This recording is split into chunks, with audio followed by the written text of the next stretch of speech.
नमस्कार। Loud India नमस्कार। TV पर आपका स्वागत है। और आप सारे लोग जो जवाहरलाल कौल जी को लाइव सुनना चाहते हैं, उनसे आग्रह है कि वो फेसबुक पे जाएं, लाउड इंडिया टीवी सर्च में डालें और फौरन इनको लाइव देखना सुनना शुरू कर दें। हालांकि हमने लगातार इसका प्रचार किया है कि आप कैसे जवाहरलाल कौल जी को लाइव सुन सकते हैं। कौल साहब, आपका स्वागत है। नमस्कार। और नमस्कार। और आपको बहुत सारे लोग सुनना चाहते हैं, देखना चाहते हैं, इसलिए देखना चाहते हैं कि आपका नाम ग्रेट जर्नलिस्ट ऑफ इंडिया की सूची में शुरू में आता है। आप उस पत्रिका से जुड़े रहे हैं जिसका नाम दिनमान है। मैं आपसे आग्रह करूंगा कि कुछ अपने बारे में आप बताएं। लोग सीधे आपसे जानना चाह रहे हैं कि आप अपने को कैसे परिभाषित करते हैं।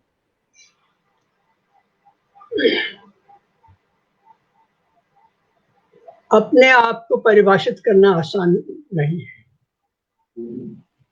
उसमें बहुत कुछ आप छिपा लेते हैं और बहुत कुछ अतिरंजित होता है जी और बहुत कुछ आप बोलने का साहस नहीं कर पाते। जी। इसलिए वो एक अधूरा परिचय होता है। फिर भी लेकिन जवाहरलाल कौल जी इस चीज के लिए नहीं जाने जाते हैं। वो तो साफ लिखने, साफ बोलने के लिए जाने जाते हैं।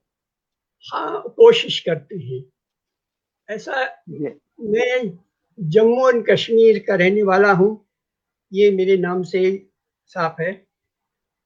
वहां भी मैं एक ऐसी जगह पैदा हुआ हूं जो बहुत से लोगों ने केवल इसलिए सुना है कि वहां एक जंग हो गई थी। स्कर्दू से कहते हैं। जी स्कर्दू जो करगिल वार है, वहां स्कर्दू से ही जो पाकिस्तान का हिल ब्रिगेड है, वहीं से उसने शुरू आक्रमण किया। ये जम्मू जी कश्मीर, ये लद्दाख का एक हिस्सा है जिसे बल्तिस्तान कहते हैं। यहाँ मैं पैदा हुआ था। मेरे पिता वहां नौकरी करते थे, पोस्ट मास्टर थे। और फिर मैं दोबारा जब थोड़ा समझने लायक हो गया तो मेरे पिता फिर लद्दाख चले गए, फिर मुजफ्फराबाद चले गए।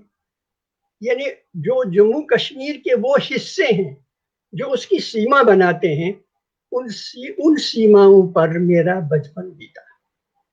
जी स्कूल गया हूं मैं मुजफ्फराबाद में, जिसे तथाकथित आजाद कश्मीर की राजधानी है।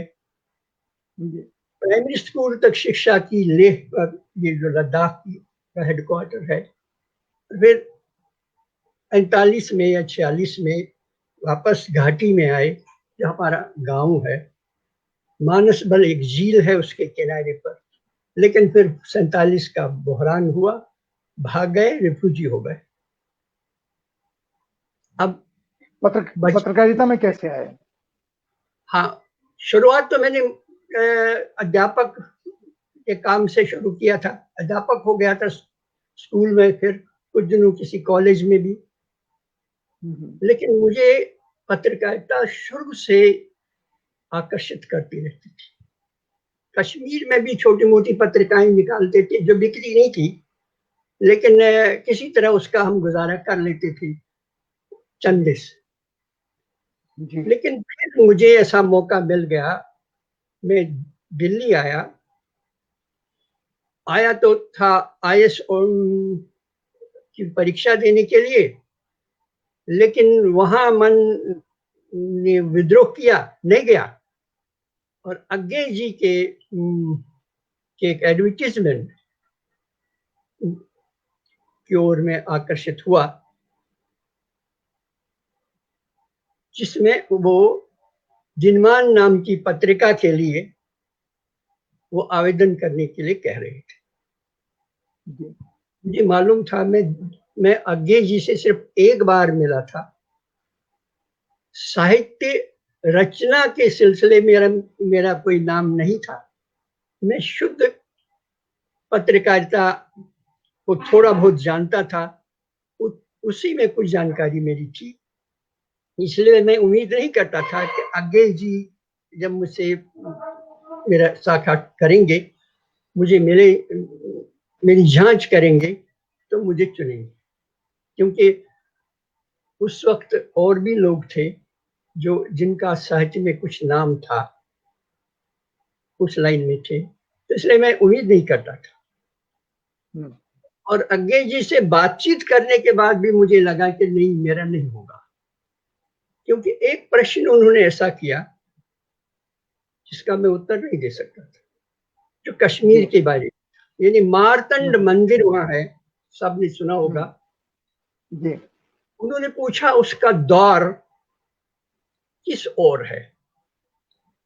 हालांकि ये आसान होना चाहिए कि मैं कह सकता हूं जहां सूर्य उगता है वहां से होगा पूर्व की ओर, लेकिन मुझे लगा कि ऐसा है नहीं। और इसलिए मैं झूठ नहीं बोल सकता था अज्ञे जी के साथ। मैंने कहा अज्ञे जी मैं गया बहुत बार हूं, मगर ये बात मैंने कभी ध्यान नहीं गई कि दरवाजा किस ओर है। उसने कहा मुझे नहीं मालूम, मुझे भी नहीं मालूम क्यों है ऐसा। तो उसके बाद मुझे लगा कि ये इस झूठ को न बोलने की वजह से शायद मुझे चुना गया। तो अब यहीं से शुरू करते हैं। अज्ञे जी और आपके उनके साथ काम करने वाले आपके साथी, फिर रघुवीर साय जी का आना, और फिर दिनमान की पत्रकारिता का ये स्वरूप लेना जो आज वो हिंदी की पहली समाचार विश्लेषण, खासकर विदेश को भी वो कवर करते थे। तो इन सारी चीजों के बारे में थोड़ी जानकारी दीजिए। दिनमान एक युग प्रवर्तक पत्रिका थी, और दरअसल सच तो ये है कि जो समाज में हो रहा था उस वक्त, उसके लिए दिनमान जैसी पत्रिका का होना वक्त की जरूरत थी। वो एक ऐसा युग था 1964-65 के आसपास का जमाना, जब बहुत सारी अंतरधाराएं हमारे देश में नीचे से ऊपर सतह पर आने की कोशिश कर रही थी। कुछ अपने आप को दलित महसूस कर रहे थे, कुछ दमित महसूस कर रहे थे, कुछ को लग रहा था कि उनके साथ विषमता का भेदभाव हो रहा है, कुछ सांप्रदायिक आग्रहों के कारण अपने आप को दबे और दमित मानते थे। सब ये अंतरधाराएं जो अब तक नीचे नीचे बह रही थी, दिख नहीं रही थी, वो सतह पर आने लगी। और एक उथल पुथल का जमाना, एक उथल पुथल का युग, जो जिसका असर, जिसका प्रभाव राजनीति पर भी पड़ा, समाज पर भी पड़ा, जो कहीं कहीं टकराव के रूप में भी आया। इसकी व्याख्या करने के लिए, इसको रास्ता देने के लिए, इसको समाज के सामने समझाने का कोई माध्यम नहीं था। जिस तरह की पत्रकारिता तब तक हो रही थी, वो वेस्टर्न मॉडल के हिसाब से, वेस्टर्न तरीके से उन्हीं आशियों के लिए वो चलाई जा रही थी। वो उसे इससे कोई रुचि नहीं थी। तो दिनमान उस मांग की जरूरत थी जो पूरी नहीं हो पा रही। अज्ञे जी हिंदी के कवि थे, लेकिन पश्चिमी संस्कृति और सभ्यता का भी उन पर काफी असर था। या उसे कहिए कि हम, अज्ञे जी एक ऐसे हिंदी के कवि थे, साहित्यकार थे, जिन्हें पश्चिम का ज्ञान था, पश्चिम की समझ थी। और अगर मॉडल भी कहीं से लेना था तो शायद उनको लग रहा था कि शायद पश्चिम में इस तरह के मॉडल हैं जो हमारे देश में तब तक नहीं थे, उनको लिया। तो उन्होंने दिनमान का जो स्वरूप है वो पश्चिमी मॉडल के न्यूज वीक और टाइम के आधार पर किया। टाइम एक मैगजीन है, लेकिन वो एक न्यूज़पेपर भी है। यही न्यूज़वीक के साथ भी था, यानी ऐसा वीकली न्यूज़पेपर जो खबर की भूख भी पूरी करे और उसकी व्याख्या भी करे, उसके आगे पीछे के रिश्तों को भी टटोले और समाज के सामने एक पूरा दृश्य पेश करे। इस तरह की एक पत्रिका चाहिए, ये अज्ञेय चाहते थे। तो अज्ञेय के लिए शायद ये अपने जीवन का एक्सपेरिमेंट या एक प्रयोग हो सकता है, क्योंकि अज्ञेय जी प्रयोग करने में काफी माहिर थे। लेकिन जो 13 आदमी उन्होंने चुने, कुल 13 आदमियों का एक की टीम थी, और इस 13 आदमियों की टीम के सामने एक चुनौती थी, क्योंकि इतने बड़े आग्रह को, इतने बड़े फलक पर को थोड़े से प्रश्नों में पेश करना कठिन था। लेकिन इसके लिए एक आदमी को कई तरह के काम करने पड़ते। जैसे हमारे यहाँ सब एडिटर यानी उप संपादक या और संवाददाता, ये दो चीजें नहीं थी। सब एडिटर भी रिपोर्टर था, यानी उसे रिपोर्टिंग भी करनी थी और सब एडिटिंग भी करनी थी। कभी कभी कुछ और भी हो सकता है, फीचर राइटर भी वही था। तो कुल मिलाकर एक व्यक्ति कई तरह के काम करता था। प्रूफ रीडर वो तो था ही। तो इस तरह की ट्रेनिंग अपने आप को देनी थी। ऐसे 13 आदमियों में एक डिसिप्लिन, एक अनुशासन पैदा करना और एक इच्छा पैदा करना कि वो उसमें काम करे, लगन से। 13 लोग कौन कौन थे? कल साहब, वो 13 लोग कौन कौन थे, कुछ याद है ना? हाँ, उन्होंने कुछ लोगों को पहले से ही चुन लिया था जिनको वो जानते थे, जैसे सर्वेश्वर जी, सर्वेश्वर दयाल सक्सेना, ये इलाहाबाद से ही अज्ञेय जी के काफी है, बल्कि अज्ञेय जी को बड़ा भाई मानते थे और वैसे ही बड़े भाई के नाम से ही पुकारते थे जी। और एक रेडियो में आकाशवाणी में उनके साथ काम करते थे जितेंद्र गुप्त जी, जो खांटी पत्रकार तो नहीं थे, लेकिन काफी कर्मठ व्यक्ति थे, जो चीजों के सामने आती थी उसको छांट कर तराशने में सफल थे। इसी तरह बाद में रघुवीर सहाय तो एक साल बाद आए, उनको भी वो जानते थे, लेकिन रघुवीर सहाय देर से आए, क्योंकि वो भी अपने आप को एक सीनियर जर्नलिस्ट के रूप में ही देखते थे, और वैसी जगह दिनमान में उस वक्त थी नहीं। मनोहर श्याम जोशी जो खास लेखन के लिए बहुत प्रसिद्ध थे और जिनके लेखन में एक खास तरह का लोच था, वो भी अज्ञेय जी के ही चुने हुए थे। वो साप्ताहिक हिंदुस्तान के फिर संपादक हुए, बाद में हुए जी, पहले नहीं थे। पहले तो दिनमान में आपके साथ थे जी। हाँ, पहले थे। इसी तरह एक त्रिलोक दीप थे, वो भी शायद लोकसभा में काम करते थे, तो वहां से अज्ञेय जी के ये जान पहचान के ही लोग थे। बाकी लोगों को जब चुनते चुनते शायद कहीं पर उन्हें ये एहसास हुआ कि जिन लोगों को उन्होंने चुना वो उनमें से शुद्ध रूप से पत्रकार तो एक आधा ही है, शायद रघुवीर सहाय जी पत्रकारिता के फील्ड पे थे, बाकी सारे साहित्यकार हैं।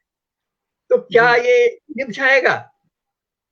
और शायद मेरी जगह वही थी, वही एक ऐसी जगह थी जहां मुझे चुना गया, जो साहित्यकार तो नहीं था, लेकिन खाली उसकी पत्रकार, उसकी एक ही विशेषता थी, वो पत्रकार थी।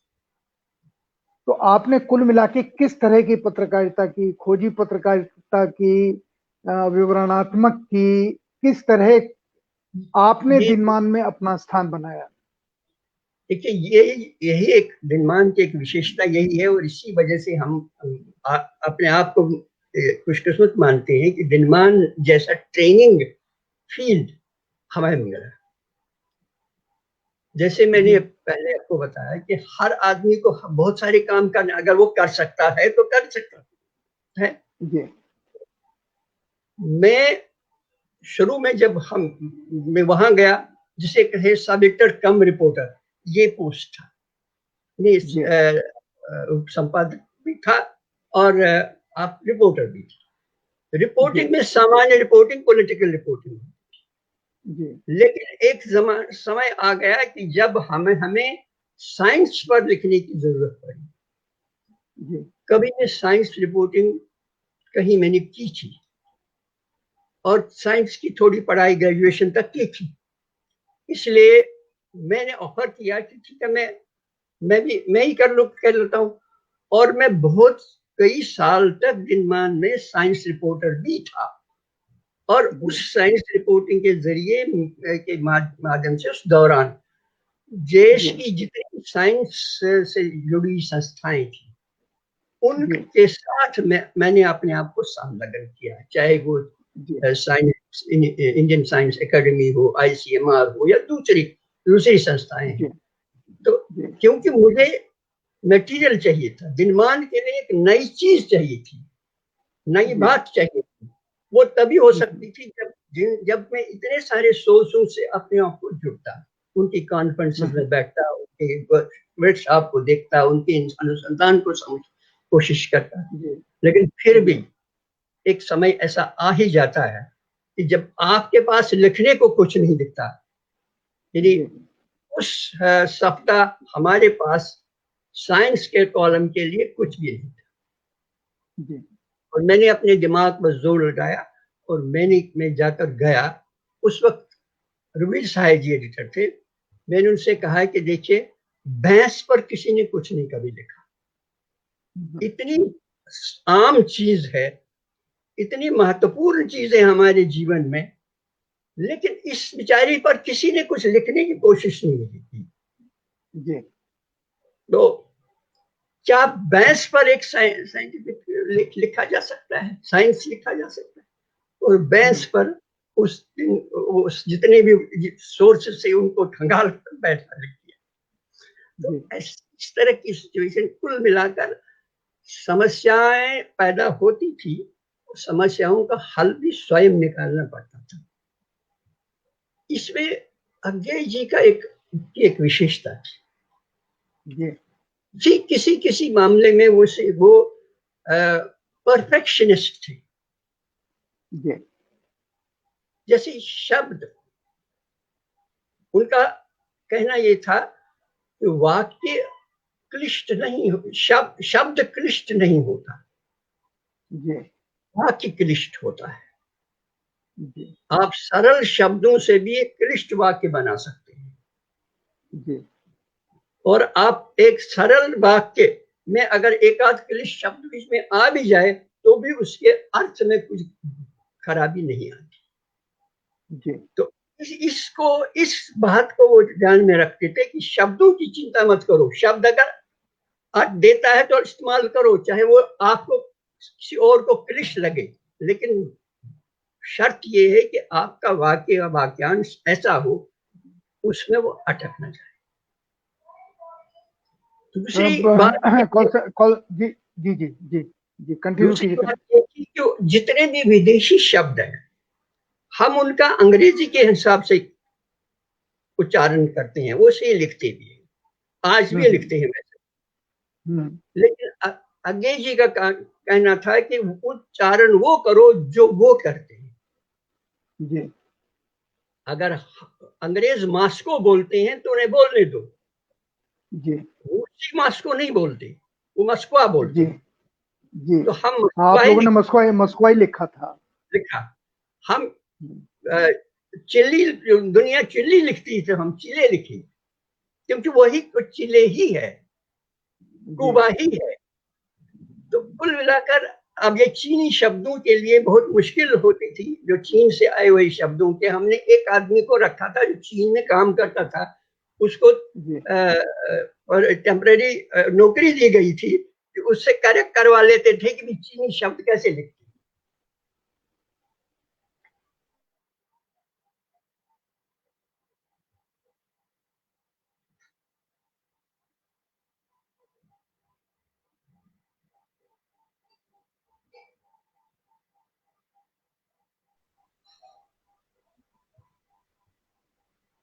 मेरी आवाज नहीं पहुंच पाई आपके पास? अब आ रही है। जी, मैं ये पूछ रहा हूँ कि रघुवीर साय जी जब संपादक बने तो उन्होंने अज्ञे जी की परंपरा को पूरी तरह कायम रखा है या अपना इनपुट भी डाला कुछ उसमें? नहीं, रघुवीर जी अपने आप में एक अच्छे पत्रकार थे और अच्छे लेखक थे, तो स्वाभाविक था कि उनका अपना इनपुट तो था। जी। और अजय जी के का जो उन्होंने जो विमान का ढांचा बना रखा था, उस ढांचे में जी। ज्यादा फेरबदल नहीं किया, लेकिन जहाँ विषय वस्तु है, विषय जी। वस्तु के हिसाब से उनकी अपनी रुचि थोड़ी अलग थी। जी। वो जी। अधिक पॉलिटिकल, जैसे राजनीतिक प्रवृत्ति के लोग व्यक्ति थे, उनका हम्म। राजनीतिक आग्रह था। जी। और उस रुचि के अनुसार धीरे धीरे दिनमान की रुचि भी उस तरह से उस दिशा में बढ़ने लगी। तो जी। ये अस्वाभाविक भी नहीं है। शायद उस समय, उस जमाने में इस तरह के दबाव, प्रेशर्स और लोगों में उस तरह का की रुचि थी, जो रुबी साई को लगती थी कि इस वक्त अगर दिनमान को कोई हम समाज के लिए कुछ काम कर सकते हैं, उनके उसका मार्गदर्शन कर सकते हैं, तो उनकी बात को समझना और उनकी बात को व्यक्त करना हमारा कर्तव्य। और इसलिए वो समाजवादी विचारधारा के से प्रेरित थे और उस तरह के लेखन का को दिनमान में प्रश्रय मिलता रहा। और दूसरी बात ये है कि ऐसे इसमें भी एक स्वाभाविक है कि लेखकों का चरित्र भी बदल जाता जी। है। जो लेखक ऐसे होते हैं जो उस वर्ग से आते हैं, उस वर्ग को प्रतिनिधित्व करते हैं जो जिस सब्जेक्ट को लिखना चाहते हैं। तो ये फर्क आया। दूसरा, भाषा का भी फर्क है। अघे की भाषा और रघुवीर साई की भाषा में बहुत अंतर है, लेकिन दुर्भाग्य से अज्ञे की इस सिद्धांत को शायद रघुवीर साई नहीं पालन कर सके कि वाक्य क्लिष्ट होता है, शब्द क्लिष्ट हम्म। नहीं होते। और हम्म। रघुवीर जी के वाक्य अक्सर क्लिष्ट होते थे, हम्म। जी। क्योंकि उनमें जो पत्रकारिता का जो की मजबूरी जो है कि उसमें संप्रेषणीयता बहुत ज्यादा होनी चाहिए। हम जो बात कह रहे हैं वो आप तक उसी कम्युनिकेट रूप होनी में चाहिए। पहुंचे, कम्युनिकेट उसी रूप अच्छा। में पहुंचे, कम्युनिकेशन लॉस न हो बीच में, बिजली की तारों की तरह जी। ऐसा न हो, ये जरूरी है। लेकिन रघुवीर साई जी पर साहित्यकार का दबाव, अपने भीतर के साहित्यकार का दबाव था। वो बहुत ही लंबे वाक्य बनाते थे, कौन साहब लंबे वाक्य। आपके, जी कौन साहब माफ कीजिएगा, रोकता हूं क्योंकि हमको थोड़े समय में सारी बात जैसा आपने कहा लोगों तक क्या पहुंचानी है। अब जी अब अब मैं ये जानना चाह रहा हूं आपसे कि आपने दिनमान के जरिए या दिनमान की टीम ने या रघुवीर जी ने, जिस जो भी आप परिभाषित करें, इसने उस समय के हिंदी पाठकों को बहुत ही ज्यादा ऊर्जा दी और ज्ञान दिया, जानकारी के साथ साथ ज्ञान दिया, दुनिया को समझने की ताकत थी दिनमान में। आपने पूरी पीढ़ी के ऊपर प्रभाव डाला और पत्रकारों की एक पीढ़ी तैयार कर दी दिनमान के जरिए से, जिनको लोग आज भी जानते हैं। अब जैसे मैं एक नाम जुगनू शारदे का लूं या बहुत सारे लोग थे, और दीपक जी आपके यहाँ लिखते थे, ओम प्रकाश दीपक।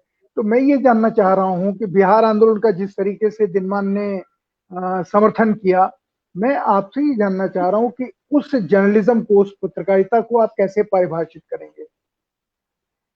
जी, जैसे मैंने कहा ना कि वो एक युग परिवर्तन का प्रतीक था दिनमान, और उसमें जो काम करने वालों पर ये जिम्मेदारी थी कि उस बहुआयामी दुनिया को वो समझें और उसकी व्याख्या करें। और ये व्याख्या केवल पढ़ने से नहीं हो सकती थी, जी। पढ़ने लिखने से नहीं हो सकती, स्टेटमेंट्स जानने से नहीं हो सकती, भाषणों को जानने से नहीं हो सकती। ये उस लोगों के साथ रूबरू उनके साथ बात करने से हो सकती थी, उनके पास जी। जाने से हो।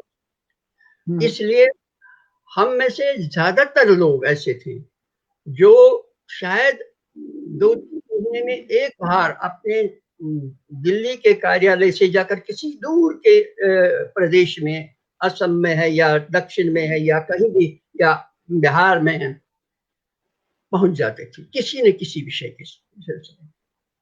और मुझे इस बात की खुशी है कि इस देश को समझने में मुझे बहुत मदद मिली, क्योंकि मैं भी ऐसी लगातार घूमता रहा हूँ, एक घुमंतू रिपोर्टर की तरह घूमता रहा हूँ।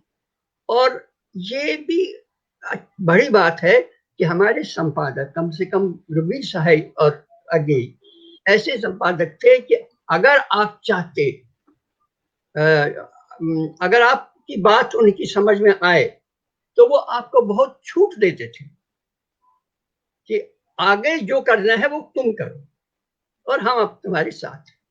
अब जैसे चासनाला एक खान दुर्घटना हुई थी, जी जी, बहुत लोग मरे थे उसमें। मैं उसमें गया था रिपोर्टिंग के लिए। अब मैं उसमें रिपोर्टिंग वहां बहुत दिनों तक लाशें निकल नहीं रही थी। रूसी टेक्नीशियन को उन्होंने लाया था, तो मैंने फोन किया, देखिए यहाँ बैठे बैठे मैं कुछ नहीं कर रहा हूँ, या तो मैं वापस आऊं या आप मुझे बता दीजिए, मैं ये चाहता हूं कि यहाँ जो मुझे लग रहा है इम्पोर्टेंट उसमें चला जाऊं, फिर वापस यहाँ आ जाऊं। और वो था शिबू सोरेन जी। शिबू सोरेन उस जमाने में कागजों में, पुलिस के कागजों में डाकू, उसके ऊपर केसेस थे, डकैती के, मर्डर वगैरह, एक आध केस।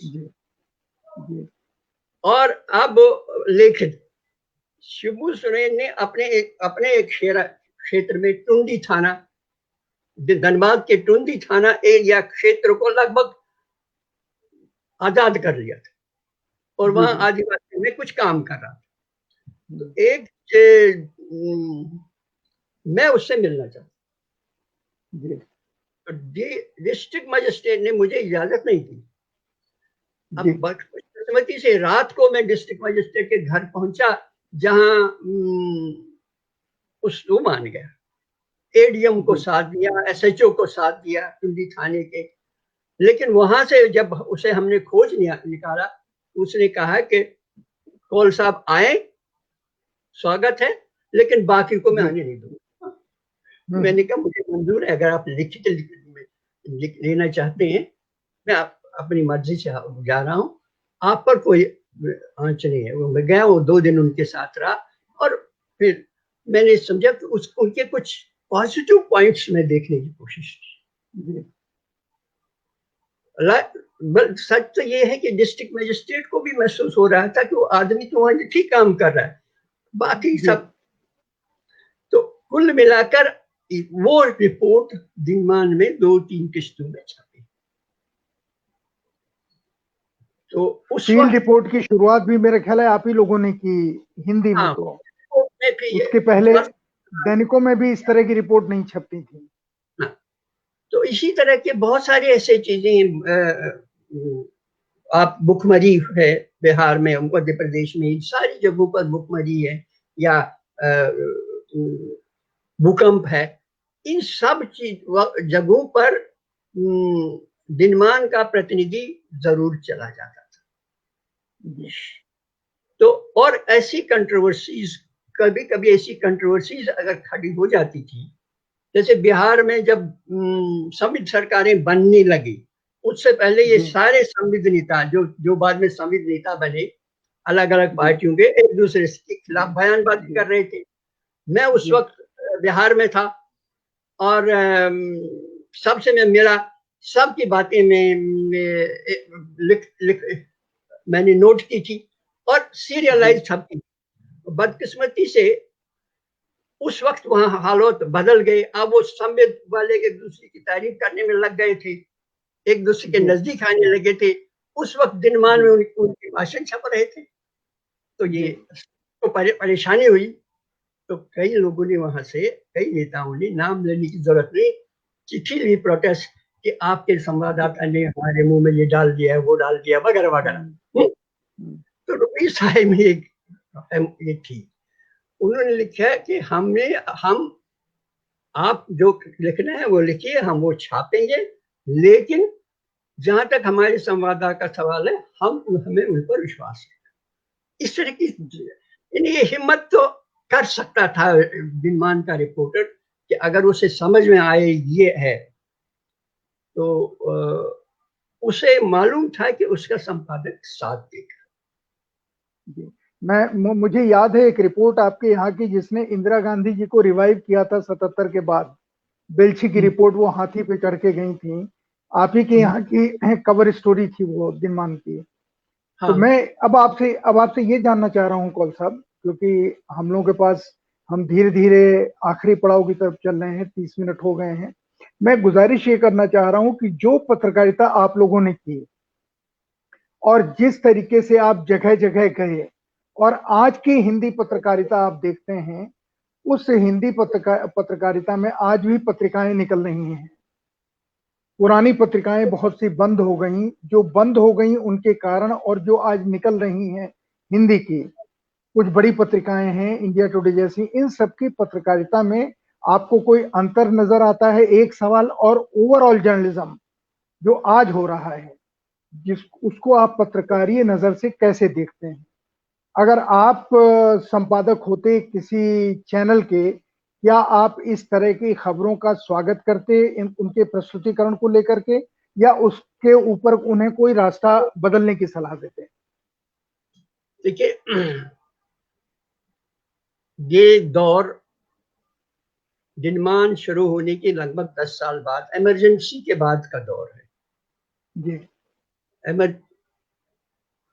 उसके बाद हिंदी पत्रकारिता पर ही नहीं, पूरी भारतीय पत्रकारिता पर बाजार हावी हो गया जी।